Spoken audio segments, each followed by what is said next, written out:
So we are going to introduce molecular compounds today. So we've talked about ionic compounds, and today it is molecular compounds.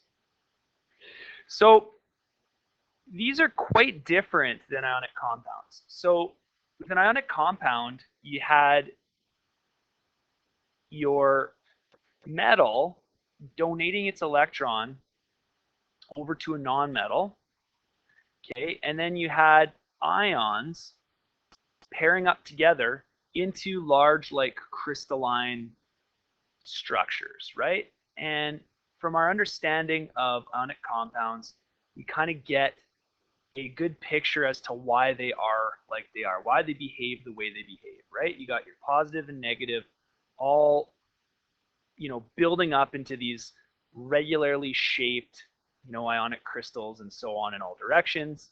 Okay, they're electrolytic, they dissolve in water, they have high melting points, and so on. Okay, now we're going to completely switch gears and we're going to talk about molecules. So, why will you not turn colors? So, molecular compounds happen when two nonmetals share electrons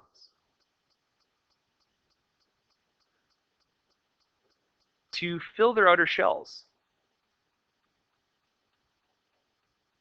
Okay, so if we think back to ionic compounds, sodium had one in its outer shell. If it gets rid of it, then it has a full outer shell, right? It also ends up with that positive charge. Chlorine needs one to fill its outer shell, and once it's full, we do that. But in a case where they're both nonmetals, they both need electrons to fill their outer shell, we have a different scenario going on. So we'll use chlorine as an example, okay? So chlorine comes in nature as Cl2, okay? So this is actually a molecular gas, okay? And if we think about the way that a chlorine looks, we can see that it's missing an electron from that outer shell. We bring another chlorine nearby, I think what you'll notice is that if you were to move these close together and allow a sharing of these electrons, we could fulfill the need for both of them to have a full outer shell. Let's have a look at what that would look like. So if we put them together, all right, they react. Okay, you get this kind of a scenario going on. Now if I circle each atom, it makes kind of like a Venn diagram. We can count the electrons associated with each of these atoms, right? 2, 4, 6, 8, because we include the shared one, and 2, 4, 6, 8. Okay, this is now a molecule. So chlorine gas, which is Cl2, which is written as Cl2, is actually like a whole bunch of these things, billions and billions of these things, bouncing around inside a container. So that's quite different than what we would think of if we were talking about an ionic crystal. So in the case of chlorine, like I said, it's a gas. So you would want to like keep it in a container of some sort. So I'll try to draw this. You don't want to let it out into the air. It's very bad for you. But you have a whole bunch of these little diatomic molecules like zipping around in here in gas form. The interesting thing is these have very little attraction to other chlorine molecules, okay, which lends the property that they're a gas here. That's not to say that all molecular compounds are gases, but what it does say is if you have a gas, it's going to very likely be either just an atomic gas like a noble gas, or it will be a molecular gas like Cl2 is, okay? Gases, for the most part, are molecular because you have these individual units that are not attracted to each other. Ionic compounds are crystals because of the way that they build up. So property-wise, looking at an unknown substance, if it's a gas, you're thinking it's got to be a molecule or it's got to be, maybe a monatomic gas. But there you go. So there's a molecular gas. Let's try another one. So water. Water looks like this, right? And so the symbol, by the way, sorry, the symbol for this is Cl2. And there's another way of writing this, which is like this. Actually, you know what? I'll show you after. Okay, let's deal with water first. Why is water like this?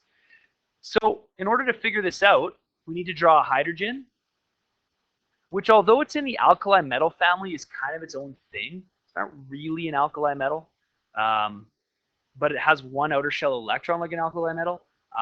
So yeah, it's kind of its own thing. It's like the base element. And if we look at oxygen,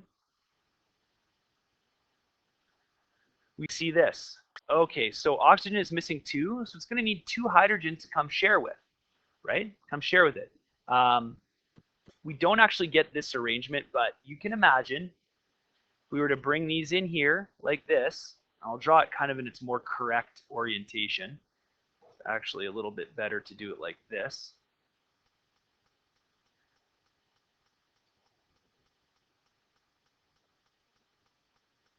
Okay, so there's those atoms from the hydrogen.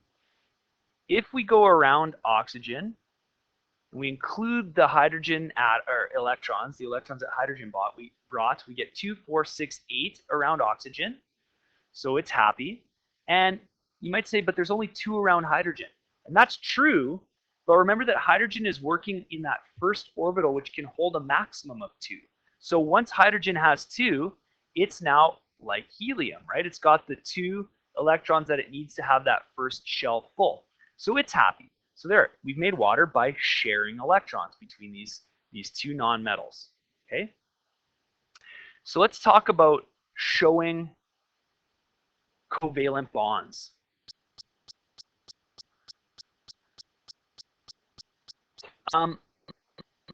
So bonds are always made of a pair of electrons.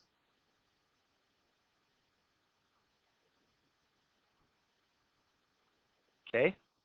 Always made of a pair of electrons. So if I look, there's a shared pair. It's a nice little rhyme, a shared pair.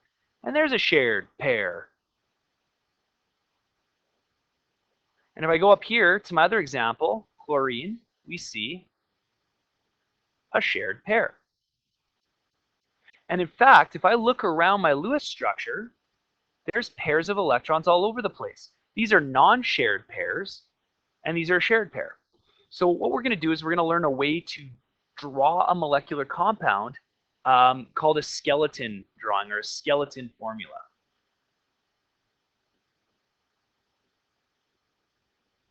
And what that does is it replaces pairs of electrons with lines. So just to remember, we've got chlorine, and it looks like this. Remember, these are the Lewis structures.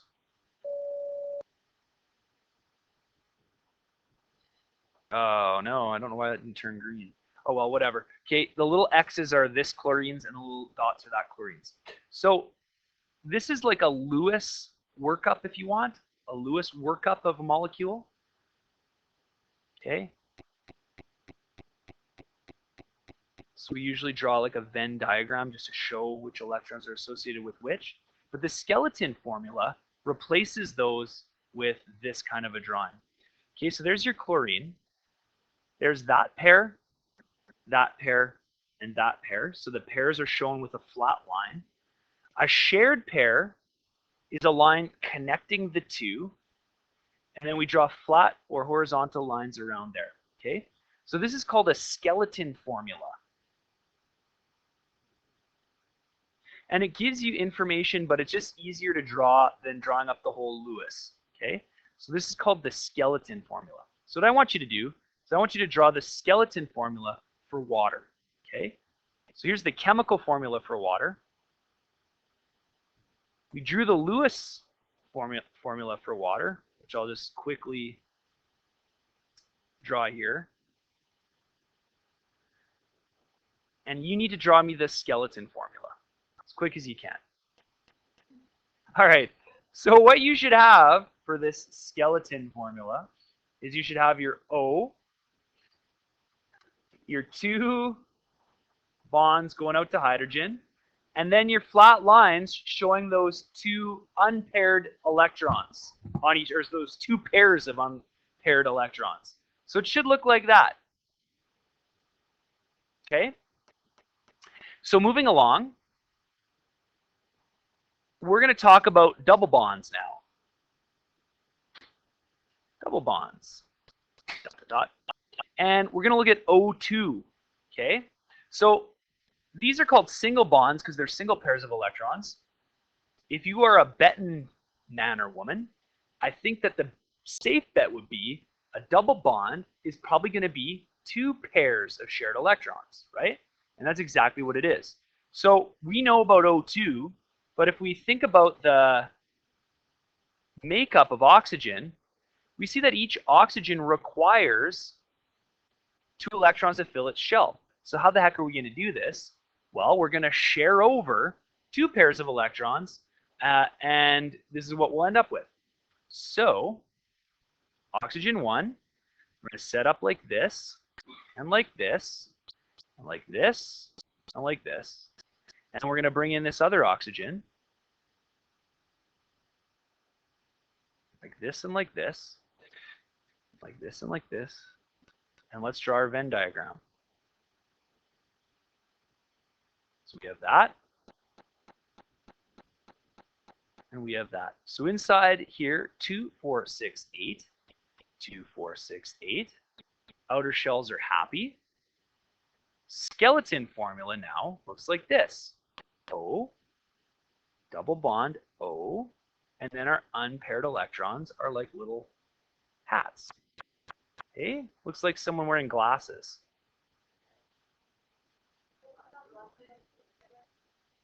Okay, so last thing is a triple bond. So sometimes we end up with triple bonds. So an example for something that forms a triple bond is N2. Okay, N2. Nitrogen, again, in its native form, like how you find it in nature, is in N2. And by the way, nitrogen in this form makes up about 78% of the air we breathe. Only about 21% is actually oxygen.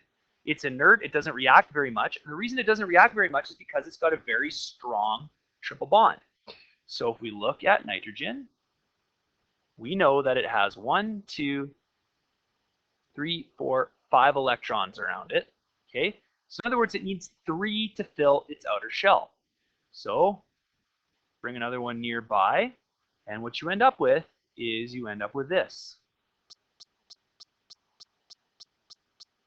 Okay, so there's the 5 from that one.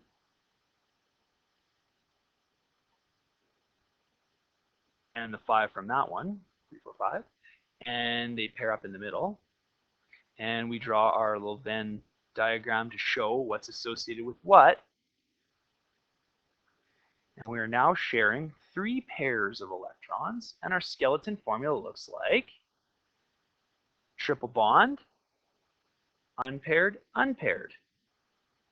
And there's our nitrogen molecule. So that's a triple bond. A couple things to note.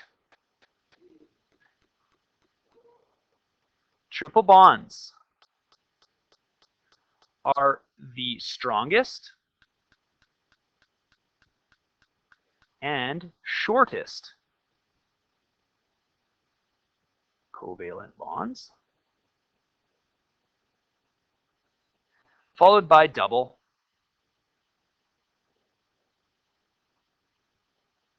then single. So if you're looking at elements and you're saying, hey, is nitrogen going to be highly reactive or not very reactive? And you see that it's coming in this format. Well, this form of nitrogen, N2, with its triple bond, is extremely, extremely stable.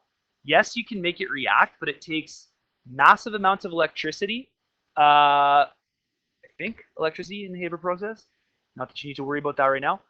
Or it takes very specialized organisms to access nitrogen from the air. Okay, so it's a very stable molecule. In fact, they fill tires with it because it won't react with the rubber compounds and degrade the tires. So if you ever hear about nitrogen-filled tires, they've taken out the oxygen and other parts of air and just filled your tires with straight nitrogen. At least they say that's what they're doing. I assume it's true, but who knows.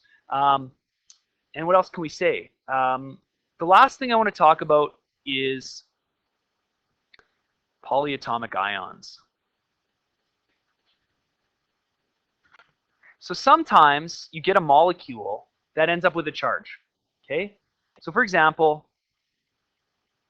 this is a nitrate ion, and we'll talk about ions a little more later, but I want to see if we can figure out how to make a nitrate ion and why it has an overall charge of -1. So we got to start by looking at what's going in there. So there's 3 oxygens, okay, and 1 nitrogen.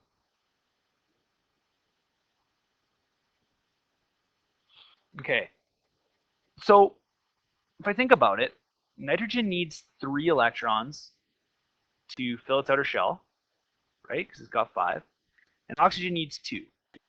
So how are we going to arrange this such that everybody has a full outer shell? Well, it maybe isn't exactly obvious how this is going to work, but I'll show you. So we've got this here. If we put an oxygen on those, we're good, right? If we put an oxygen here,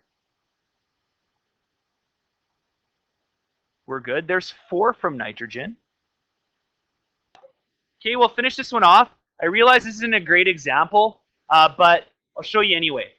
So this last oxygen, if you look, we're 1 electron short. So what we actually have to do is we have to bring over something like a sodium that has a free extra electron, and it's going to like donate it in here, right, like that. Okay, and I'm going to make it yellow because it came from somewhere else. So now all of our oxygens are happy, but you might be saying, but nitrogen only has 6 around it. And yes, that's true. That's why this is a terrible example, but whatever, we're stuck with it. It's the example I gave you. It does exist. Sometimes the octet rule gets disobeyed. It's kind of like the English language. We have all these rules, but we have exceptions to them. The octet's cool for most of the time, but sometimes there's exceptions. This is one of those exceptions. So what this is called is a nitrate ion, and basically it's just a molecule with a charge, okay? And what you'd write is you'd write NaNO3. And we'll look at these a little bit more as we go.